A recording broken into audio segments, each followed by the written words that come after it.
Hi, I'm Robin White from FantasyWire, and I'm the guy that makes the wire fairies. So this next section I'm going to go through are the design elements. I'm going to walk you through each of the different facets of design that you need to sort of think about in relationship to designing a wire sculpture. It's very much PowerPoint orientated because it's still theory at this point in time. So I'm going to just walk you through these different sections, and hopefully that will inform you before you start to design your fairy.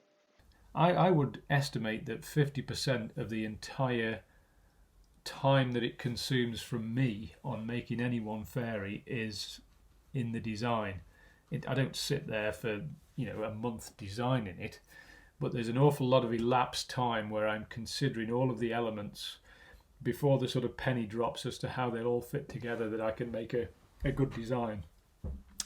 So I want to go through each of these design elements. Now I'm going to go through them obviously in an order because I can't show them all at once, it would be too confusing. But they all impact on one another. So don't think that there's some sequential dependence. I think each one of them needs to be considered, and then you need to go round and round in your head considering the effect that one will have on the other until you end up with a sort of good design. So let's sort of make a start. I think the first points we looked at the beginning about the properties and constraints of wire. We looked at the camouflage effect and the choice of pose as to whether you could make it, and the rules of hair. Those were to do with the nature of wire. But it's certainly, in terms of a design element, it's a valid design element on its own. Can I make it? Is it possible to make this pose? So don't come up with some design that you can't physically get in to make, or that the camouflage effect is going to just destroy the detail after you've done it. The camouflage effect has a great deal of impact on where you're going to site your fairy. So if you know where you're going to site it, then you've got to design it where it can be seen. Make it high enough so it uses the sky. So you've got to consider the installation site when you're looking at the design. Great coming up with a fantastic design, put it in front of a busy tree, can't even see it. We'll consider the hair in more detail as it affects sort of how you express the emotion and things like that. But the installation site is definitely something to consider. Do I know where I'm going to put this sculpture, or am I just going to make it and then find somewhere to put it? So it's certainly something to consider. One thing that you probably never thought of, which is the difference between 2D and 3D. Now, obviously, everything that I've made to date is three-dimensional. I don't make sort of cutouts. But what I mean by 2D versus 3D, Whimsy's Pride on the top is effectively a two-dimensional design. It was a drawing that I had in my head about a sort of proud little fairy who was carrying her dandelion seeds back to the fairy glen. And it works very well. It's probably one of the most popular fairies that I've made. But in terms of a design, it's only really two-dimensional. There's only really one photograph that you can take of it, and that's that side impact, that side silhouette design. If you look at it from the front, obviously you can see it, but it doesn't have the impact. You're not seeing the design in that sort of front view. It's all about that profile. So from a design aspect, it's very two-dimensional. Nothing wrong with that, because obviously if you're going to be looking at this fairy from your house, then effectively what you want is a strong silhouette, if that's the single viewpoint. Interestingly, probably one of my favourite fairies that I've made in terms of design was one called Twisted, which is the fairy at the bottom. The actual original inspiration, if you like, was a photograph of a guy, gymnast, on a pommel horse. I mean, that's where the sort of pose actually came from. But and I sort of obviously made it sort of female and made it look like she's sort of flying, sort of as if she's flying through some sort of barrel roll. Made her hair sort of flow to sort of show that she's moving in that way. But coming back to the sort of 3D aspect of it, her legs are sort of folded in all of these directions that a human being could possibly do. But if you're stood in the presence of this sculpture, it was interesting no matter where you stood, because you're seeing it in depth and you walk around it and you can see the detail, and it was interesting from every angle. What was why it never sort of got the the number of likes or shares that any of the other fairies got is because there was no single aspect that you could sort of get that sort of money shot. That didn't really have a powerful profile, but it was much more powerful when you were in the presence of that sculpture. So it's something to consider. How are you going to view it? Is it something that you're going to be walking around and see from different angles, or are you going to look at it from a sort of single viewpoint like your kitchen window? Emotion and expression. I study body language quite a lot, and I do a lot to do with psychology and the way people interact with things in my sort of day job. And I've read quite a lot of material on body language and expression and things like that. And I think I just want to pick out a sort of couple of points. Body language is powerful. Probably 80% of all communication is non-verbal. So 20% of it is verbal, but the 80% that is non-verbal, probably 80% of that is facial expression. Now, because of the camouflage effect and the fact that you can't do too much detail, means that you can't really do facial expression. Very difficult. So you're completely reduced to body language. You have to get the pose right. There's an excellent book, I think it's called How to Draw the Marvel Way, which is the Marvel comics. It's from Stan Lee and a colleague of his that wrote the book. And they talk about when you're, I think there's a very good example in the book, I probably ought to have found the image, where there's a guy throwing a punch, and it sort of shows quite a natural stance for a human being throwing a punch. But when you freeze that motion, it just looks like a man stood there with his fist clenched. The way that Marvel would do it was to completely exaggerate the way the guy leans back and puts all of his might into the punch. It wouldn't happen in reality. It would look like some sort of freak if you were to behave that way. But in terms of exaggerating the body language to convey that story, that's how they do it in comic books. And to some extent, we've got to sort of consider that same device, if you like, in the design of what we're doing, because we're only going to get one hit. You've got a complete freeze frame of an emotion, and therefore you have to express that emotion as powerfully as possible.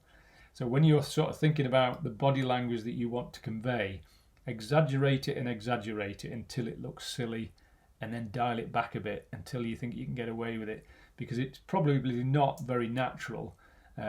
But you need to be able to convey that sort of story, so exaggerate it. Probably another little trick that's worth exploring when it comes to emotion and expression is the wrists are doing in the angle of the neck. Again, there's an extremely good book called Man Watching by Desmond Morris, which is all about body language. And he talks about the sort of female traits of looking vulnerable, and a lot of this is to do with exposing your wrists and your neck, because they're sort of vulnerable points. And to look sort of feminine and vulnerable, you expose the neck and the wrists. But also the tension in the wrists is very important. If you look at the two contrasting sort of photographs on the right hand side, at the bottom, the drawing is the original design drawing that I did of Breeze. And I think I pointed it out when I actually posted the drawing, that there is absolutely no tension in her left arm or her wrist. The tension is completely removed. And it completely removes the tension from her mood. She looks relaxed. Her other hand is there's no sort of fist. Her fingers aren't sort of stretched out. She's very relaxed, very sort of calm, and that's all just from looking at her wrists. In contrast, if we look at Trillian on the photograph on the top right, this was before she even had wings and hair, but she's got her shoulders hunched up, her arms are back, and her wrists are locked back, and her fingers are stretched out. And just by changing the angle of the neck and the wrists, it makes it look like she's been electrified with emotion. So never mind the sort of body pose and what that's telling you, just the neck and the wrists has such a powerful effect on the design. And the other images are are just a few examples of where I've tried to sort of express emotion with very little other than the sort of body language. So it's something to consider. A visual illusion. I always like to try and get some sort of visual illusion into a sculpture. It doesn't always suit all of them. You don't want to sort of overuse it and become a sort of cliche. But where I have done, it's normally to do with simply moving the centre of gravity. And the laws of physics say that if the centre of gravity is over the base, then it will stand up. If the centre of gravity isn't over the base, it'll fall over. And it's basically as simple as that. So if you see an image where it looks like the centre of gravity is not over the base, your brain is telling you this should fall over. And that's basically the trick that I'm employing on most of the sort of things that I'm doing. So a very clear example is sort of Butterfingers, which is the sort of top left. Her centre of gravity is so far away from where the actual base is that's supporting her that it creates the illusion that she's tipping over the milk churn and sort of flying off with it. In reality, there's an extremely strong rod that goes all the way down her arm, right through the milk churn and out through the bottom corner of the milk churn. And that has to be strong enough to take all of that weight. And when we look at building the skeleton and the structure, I'll actually cover this about the engineering of how to actually counteract all of that weight. But that illusion is pretty much the same in all of them. So if we just sort of go around them, there's one that I called Fork that I didn't actually get many photographs of. I think it was somebody came and bought it the day that I actually made it, and I only took some photographs before he took it away. But in that one, there's a rod running down her arm and down the actual stem of the fork, and the fork was actually cast into concrete to counteract the weight of the fairy. And again, it just creates a sort of illusion of the viewer has to sort of examine it and think, how's that done? Even if you can work it out, it made you pose the question in your head. The thief, bottom right, was probably the first one that I did. She's at Trentham Gardens, and they actually had the idea of setting it on the lake where the watering can was actually sat right on the face of the lake, as if she was carrying it across the face of the water, which I thought was completely inspired, and I can't take any credit for that idea. And then a much more subtle one, like Whimsy's Pride. She's striding out. Her centre of gravity is not over where her foot is. So even in Whimsy's Pride, there's quite a strong rod that runs right down her leg and out through her foot. So it's just something to consider if you want to engage the audience, is to trick their brain into thinking, how's that held up? And it's normally just by a little bit of trickery with a rod that takes the weight.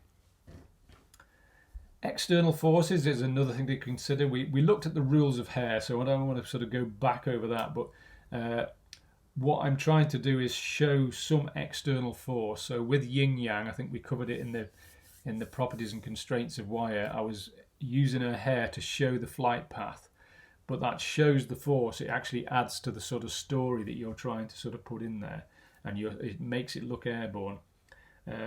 Dancing with Dandelions, by far the most popular sculpture that I've done, and I think it's because it contains all of these elements. It's got the visual illusion that she's sort of stood on one foot and it's like she should be pulled over.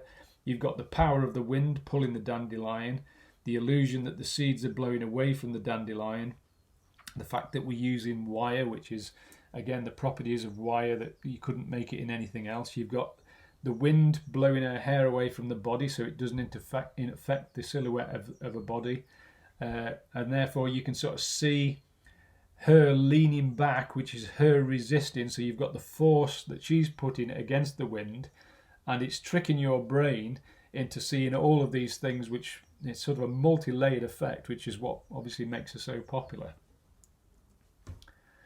The wing design as well is worth considering.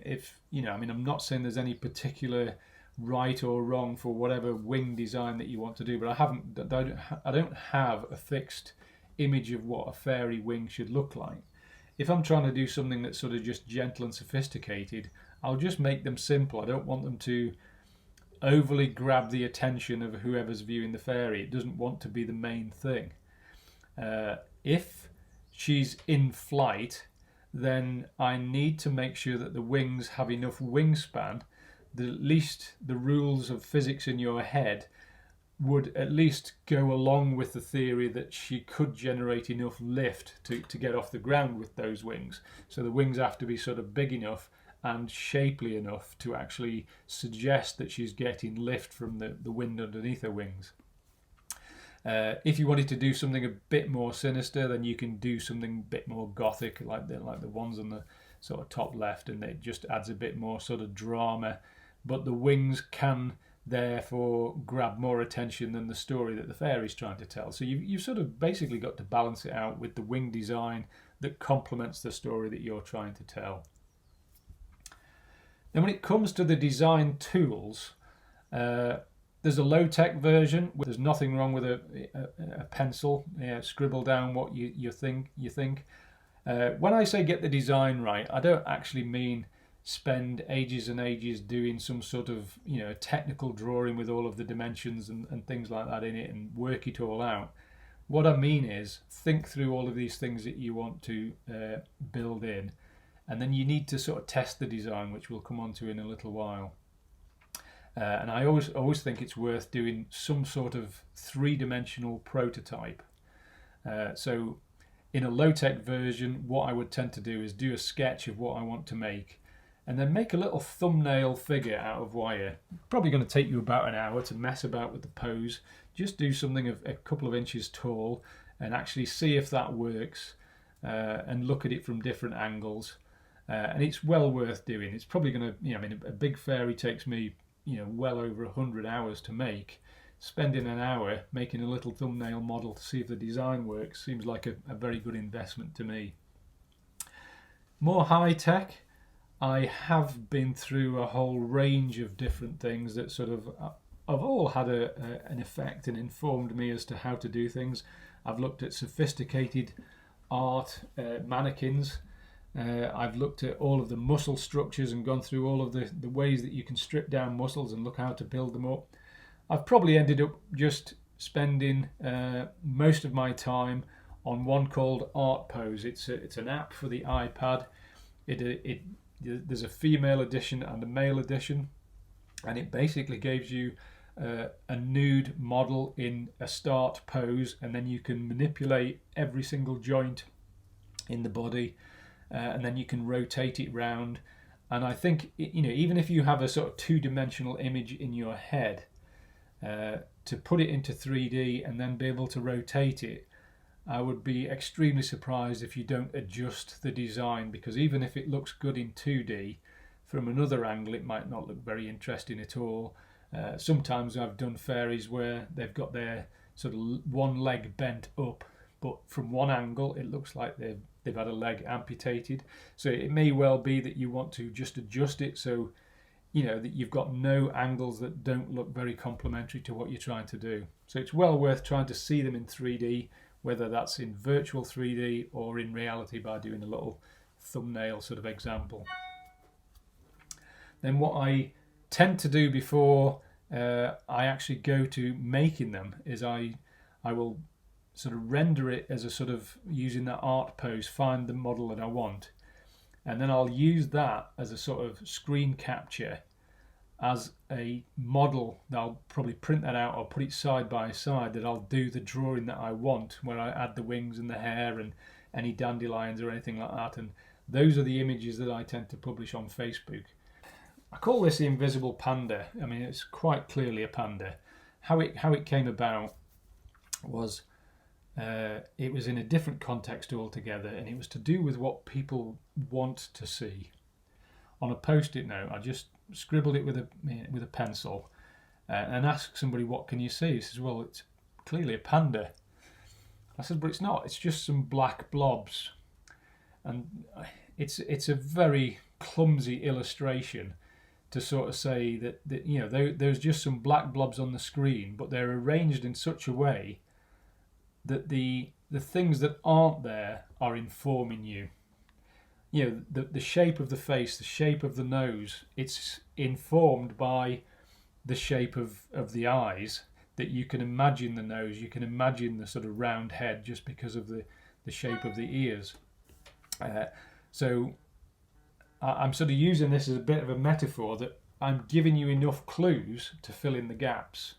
And I think when you're trying to convey a story with your design, that's sort of what you've got to do for the audience. You should leave it ambiguous. Far too often, you see where an artist has over-explained his thinking and his narrative behind the story because, he's so afraid that you won't understand what he intended. But what he's actually doing by doing that is robbing you of your invisible panda. He's robbing you of the enjoyment of discovering the story for yourself. Now, from a psychological point of view, wherever there's work, there's satisfaction in getting to the result. So if you have to mentally work at something and look at something and then you arrive at a result, because you've invested time, you'll reward yourself by enjoying the result. Now, what I mean by that is if I explained what a fairy was doing and you didn't really like that story, you haven't made the investment in time to try and work it out, and you don't like the story, you'll just say, I don't like that.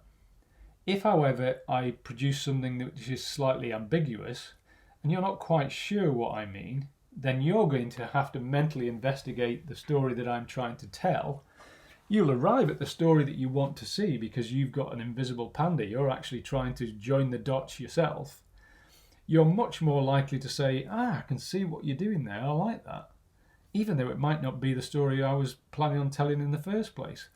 And I think good art is finding the balance between how much should I tell the story versus how much should I let the user discover. And I try to put some buried story into sort of all of my pieces and not over-explain it. And I think it's a very good device. This is why sort of art critics have probably get it wrong, and there's so much sort of poppycock talked about contemporary art. In the absence of a clear design narrative, the art critic has to almost invent his own agenda. Well, the art critic has got an agenda. He needs to be able to tell somebody else what this is about. And in the absence of having enough clues, he's likely to invent his own story and start talking about what it means and what the artist was trying to convey. Now, I've seen some abstract art, and I'm totally convinced that some of those abstract artists weren't really thinking, and they were just painting some blobs of paint on a canvas. There wasn't any feeling behind it. They're just thinking some punter will buy this. Now, the poor old art critic has got to work out what the meaning was. So he invents something, tells that story, and then the rest of the world go, that's just rubbish, that. It's contemporary art, it's stupid. It's not all stupid. Some of it is, and art critics do a disservice because they're trying to rob you of your invisible panda. I'm probably over-explaining this and probably ought to move on. But it's worth making the story ambiguous and allowing the user the enjoyment of that discovery.